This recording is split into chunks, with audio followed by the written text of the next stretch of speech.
Hi friends, நம்ம சேனலில் video போட்டு 2 to 3 months இருக்கும். ரொம்ப பிஸி ஆகிட்டேன். நிறைய நல்ல விஷயம் லைஃப்பில் நடந்திருக்கு. அது எல்லாத்தையும் அடுத்தடுத்த வீடியோஸில் ஷேர் பண்ணுறேன். அதுக்கு முன்னாடி நான் வந்து மேஷராசி, அஸ்வினி நட்சத்திரம். நல்ல விஷயம் பண்ணுறதுக்கு முன்னாடி கோவிலில் போய்ட்டு கொஞ்சம் ஆசீர்வாதம் கிடைச்சா நல்லாயிருக்குமேன்னு சொல்லிட்டு என்னோடய ராசிக்கு வந்து முக்கியமான கோவிலுக்கு எல்லாமே விசிட் பண்ணியிருந்தோம். அதில் ஃபஸ்ட்டு கோவில் பார்த்திங்கன்னா கூத்தனூரில் இருக்க மகா சரஸ்வதி அம்மன் ஆலயம். காலை ஒரு 8:30க்குலாம் அங்கே இருக்க மாதிரி ஏர்லி மார்னிங் 5 o'clock கிளம்பி நாங்கள் வந்து கோவிலுக்கு போய் ரீச் ஆகிட்டோம். அங்கே சாமி கும்பிட்டு முடிச்சுட்டு வழியில் ஒரு நல்ல ஸ்பாட் பார்த்து கொண்டு போய் இந்த ஃபுட்டெல்லாம் வச்சு சாப்பிட்டு அங்கே பக்கத்தில் இருக்க சின்ன சின்ன கோவிலுக்குலாம் விசிட் பண்ணோம். வழியில் பார்த்தா வேளாங்கண்ணி மாதா ஆலயம். ஆக்சுவலி எங்கள் லிஸ்ட்லேயே இது இல்லை, பட் ரூட் மேப் போட்டு பார்க்கும்போது ரொம்ப பக்கத்தில் ஒரு 15 kilometers தான் காட்டுச்சு. அங்கே போய் ப்ரேயர்லாம் முடிச்சுட்டு கடலில் எல்லாம் கொஞ்சமாக கால் நினச்சதுக்கப்புறமா கொண்டு வந்த ஃபுட்டை லஞ்சுக்கு சாப்பிட்டோம்.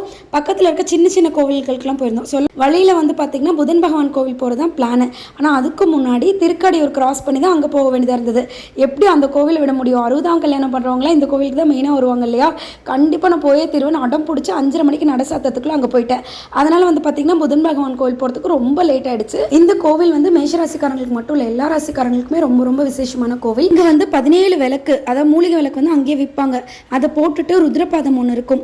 அதை பார்த்தோம் அப்படின்னா எல்லா ஜென்ம பாவங்களும் போயிடுன்றது ஐதீகம். நான் வந்து பர்சனலாக ஒரு பெரிய ஸ்டெப் எடுத்து வைக்கிறதுனால எல்லா கோவிலுக்கும் விசிட் பண்ணி பிளஸிங்ஸ்லாம் வாங்கிட்டேங்க. இந்த கோவிலை பற்றி உங்களுக்கு டீட்டெயிலாக ஏதாவது தெரியணும் அப்படின்னா எனக்கு கமெண்ட்ஸில் சொல்லுங்கள், மறக்காமல் ஷேர் பண்ணுறேன்.